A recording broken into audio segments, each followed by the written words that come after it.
आज हम बात करेंगे मिथुन लग्न की।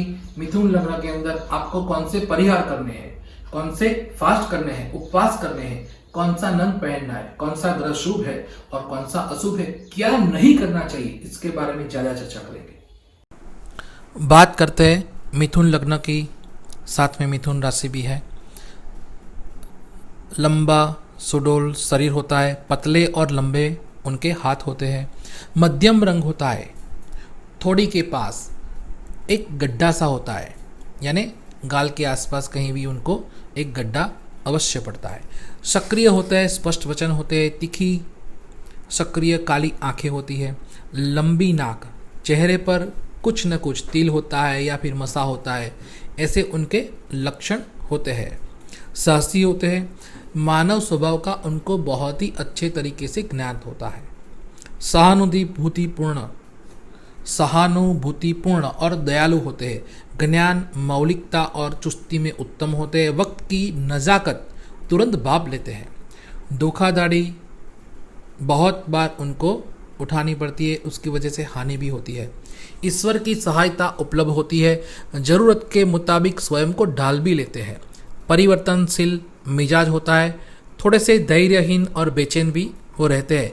मानसिक कार्यों में प्रवीण होते हैं, उनकी संकल्प शक्ति कमज़ोर होती है। वैसे निर्णय क्षमता तीव्र और एकाग्रता उत्तम होती है। दूसरे के ऊपर अधीन वो रहते हैं या उनकी सलाह सूचना से बहुत जल्दी आगे आ सकते हैं। यंत्र विज्ञान में और लेखन कार्य में या बातचीत में वो बहुत ही प्रवीण होते हैं। प्रत्येक विषय की जानकारी उनके पास होती है, खासकर नंबर के ऊपर, यानी न्यूमरोलॉजी अंक शास्त्र में वो माहिर होते हैं। वार्तालाप में उत्कृष्ट रहते हैं, कवि होते हैं, वक्ता होते हैं, लेखक होते हैं, संगीतज्ञ होते हैं, यानी संगीत की रुचि रखने वाले भी होते हैं। दो व्यवसाय एक साथ कर सकते हैं, दो कार्य साथ साथ सफलतापूर्वक संपन्न करने की शक्ति सिर्फ और सिर्फ मिथुन लग्न वालों या राशियों के पास होती है। नौकरी में किस्मत साथ ज़्यादातर नहीं देती है, लेकिन फिर भी वो टके रहते हैं। अगर वो बिजनेसमैन होते हैं या खुद का कुछ भी बिजनेस करते हैं तो उसमें धीरे धीरे से वो बहुत आगे आते हैं। समाज में उनका सम्मान होता है, मान होता है, उनकी सलाह सूचन से लोग आगे भी बढ़ते हैं। महिलाओं द्वारा कार्य में बाधा या हानि भी होती है कई बार उनको। विपरीत लिंग के व्यक्तियों के साथ सावधानी बरतनी चाहिए। धर्म और आध्यात्म में उनकी ज़्यादा रुचि होती है, उसकी वजह से वो टिके रहते हैं। महिलाओं उनकी कमजोरी भी कई बार देखी जाती है। उनका स्नेह पाने में प्रवीण होते हैं, सामाजिक उत्सवों आदि में भाग लेने के लिए तत्पर रहते हैं। सामाजिक कार्यों में भी वो तत्पर रहते हैं। उनके अपने जो समाज होते हैं उसमें वो बहुत ही बढ़ चढ़कर भाग भी लेते हैं और वहाँ पर उनका मान सम्मान भी बढ़ता है और समाज को आगे लाने के लिए उनका बहुत ही अच्छा योगदान भी होता है। विवाह में उत्साह और रुचि ज़्यादातर रहती है। जुकाम, खांसी, इन्फ्लुएंज़ा, ये सब उनके लक्षण होते हैं। कमज़ोरी, ज़्यादातर उनको सर्दी, जुकाम, खांसी वगैरह इनकी रूटीन में आ जाता है। ये प्रॉब्लम रहती है, खासकर शारीरिक। खासकर उनके अंदर नपुंसकता देखी जाती है। 33 ईयर्स से 46 ईयर की आयु का समय इनके जीवन का स्वर्णिम काल रहता है। 47 से 56 वर्ष में भी वो आगे बढ़ते हैं, लेकिन थोड़े से कष्ट भी आते हैं। अगर कुंडली में अच्छे ग्रह रहे तो कष्ट आने की संभावना बहुत ही कम होती है। आयु के 6, 21 और 32वें वर्ष थोड़े से अशुभ भी होते हैं। जहाँ संगीतकार, नर्तक, कलाकार सब रहते हैं, उनका प्रतिनिधित्व सब करते हैं। फिर मनोरंजन करना, कुछ न कुछ गेम खेलना, ये सब स्थानों पर इसका प्रभुत्व होता है। उनके घुंघराले बाल होते हैं, काले ओष्ठ। अन्य व्यक्तियों को समझने में वो बहुत ही चतुर और उन्नत होते हैं। संगीत में उनकी रुचि रहती है, गुरु कार्य में भी रुचि रहती है। प्रकृति के साथ उनको बहुत ही अच्छा संबंध रहता है। लंबी उंगलियां भी उनके लिए लेखन में, खासकर आर्टिस्ट में बहुत ही उपयोगी होती है। मध्य दिन में बली रहते हैं, यानी कि सुबह और शाम दोनों समय के बजाय दिन का जो मध्य भाग होता है उसमें उनको बहुत ही ज़्यादा ताकत मिलती है। अगर शनि इसमें प्रभावशाली रहा तो शाम को भी इनको बहुत ही अच्छा परिणाम मिलता है और शाम को भी वो बली रहते हैं। अब बात करते हैं मिथुन लग्न में कौन से ग्रह अच्छे हैं, कौन से अशुभ है, कौन से बाधक है, कौन से मारक है, उनके बारे में हम बात करते हैं। तो मिथुन लग्न के अंदर बुध जो है वो योग कारक है, यानी आपका सबसे अच्छा ग्रह बुध है। शुभ ग्रह में शुक्र और शनि है। साथ में अशुभ की बात करते हैं तो सूर्य, गुरु और मंगल है। बाधक ग्रह जो है वो बृहस्पति है, यानी गुरु है। साथ में मारक में गुरु और मंगल, ये दोनों ग्रह मारक भी है। यानी आपकी कुंडली के अनुसार आपका मिथुन लग्न है तो आपके मिथुन लग्न में बुध 2 स्थान का अधिपति होता है, यानी लग्नेश और चतुर्थेश ये दोनों का अधिपति बुध होता है। आप बुध पहन सकते हैं, बुध के जप कर सकते हैं, आप साथ में व्यापार कर सकते हैं, बुद्धि से आप धन कमा सकते हैं। आप नारायण की उपासना करके सबसे अच्छा परिणाम आप ले सकते हैं, सिर्फ और सिर्फ नारायण की उपासना से, या कोई भी बुध का मंत्र करके, या नंग पहन के, या ग्रीन वस्त्र पहन के आप बुध के सारे अच्छे परिणाम ले सकते हैं। आपको कभी भी बुध का दान नहीं करना चाहिए, यानी कि जो साबुत मूंग होते हैं, मूंग ग्रीन कलर के, उनका दान कभी भी नहीं करना चाहिए। ग्रीन वस्त्र का दान नहीं करना चाहिए, यानी हरी कोई भी चीज़ हो आपको कभी भी दान नहीं करना है, वरना आपका बुध बिगड़ जाएगा और आपके लिए सुख शांति सब कुछ धीरे धीरे खत्म हो जाएगा। साथ में बात करते हैं दूसरे स्थान की, जहाँ पर कर्क राशि है, उसका अधिपति चंद्र होता है, यानी यहाँ पर चंद्र मिश्र फल देगा। तो आपको यहाँ पर चंद्र का जो फल है वो बहुत ही अच्छा भी मिल सकता है। कई बार अगर वो दुष्स्थान में है, यानी अशुभ स्थान में है, तो उसका मिश्रित फल आपको मिल सकता है। तीसरे स्थान में सूर्य की राशि है। अगर सूर्य आपका अच्छा है तो बहुत ही बढ़िया परिणाम मिलता है। अगर सूर्य 5वें स्थान में है, या 6वें स्थान में है, या 10वें या 12वें स्थान में है, तो सूर्य का अशुभ फल मिलने की संभावना है। यानी आप सम्मान गुमा सकते हैं, मान गुमा सकते हैं, साहस के अंदर आपको नुकसान होने की संभावना ज़्यादा रहती है।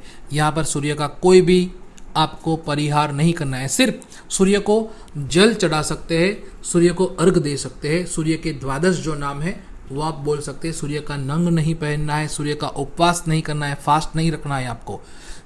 आगे चलते हैं।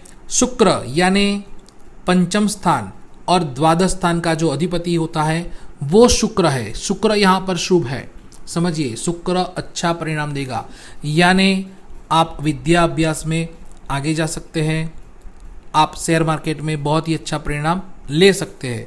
साथ में बात करते हैं शुक्र आधारित, यानी मौज शौक, कॉस्मेटिक या फिर इलेक्ट्रिक्स या इलेक्ट्रॉनिक संबंधित बहुत सारी जो भी कोई आप उसमें बिजनेस करना चाहे तो भी बहुत बढ़िया परिणाम आपको मिल सकता है। विदेश संबंधित आपको बहुत अच्छे परिणाम इसमें मिल सकते हैं। आप साथ में आपको बहुत ही अच्छी स्त्री मित्र भी मिल सकती है, प्रेमी या प्रेमिका आपको बहुत ही अच्छी इसमें मिलने की संभावना रहती है, और खास करके संतान भी बहुत ही बढ़िया मिलता है। अब बात करते हैं शुक्र के आधारित कौन से नंग पहनने चाहिए। तो आप डायमंड पहन सकते हैं, लेकिन डायमंड हमेशा पहनने के लिए 3 महीने तक आपको उसको अपने पास रखना चाहिए। उसके बाद आपको उसकी मुद्रिका या वीटी बनवानी चाहिए।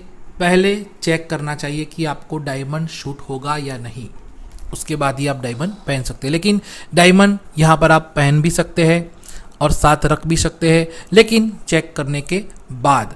साथ में आप शुक्र का फास्ट भी रख सकते हैं, शुक्र के जप भी कर सकते हैं। आपको कभी भी किसी भी स्त्री का अपमान नहीं करना चाहिए। अगर आपने किया तो आपका शुक्र बिगड़ने की संभावना ज़्यादा है। अगर शुक्र बिगड़ गया तो आपके मौज शौक में, वैभवी जीवन में कमी आ जाएगी। खासकर आपको सावधानी रखनी है, या अपनी पत्नी है, या आपकी जो कन्या है, आपके मातृश्री है, या फिर आपकी सिस्टर है, इन सभी के साथ आपका व्यवहार शुभ रहना चाहिए। अब बात करते हैं षष्ठम स्थान और एकादश स्थान, जिसका अधिपति है मंगल। यहाँ पर मंगल का कोई भी परिहार आपको नहीं करना चाहिए। मंगल को सिर्फ शांत रखना है, क्योंकि आपकी कुंडली के अंदर गुरु और मंगल दोनों मारक है। यानी मंगल का नंग नहीं पहनना है, आपको कभी भी मुगा नहीं पहनना है, आपको कभी भी कोई भी तरह से उपवास नहीं करना है, विनायक चौथ नहीं करनी है, अंगारकी चौथ नहीं करनी है। मंगलवार के दिन आपको कोई भी अच्छे काम नहीं करने हैं। खास तौर पर शत्रुता मिलती है। अगर आप कुछ करते हैं मंगल के दिन, लाल वस्त्र पहनते हैं, तो भी आपको शत्रुता मिलेगी, आपके लाभ कम होने लगेंगे।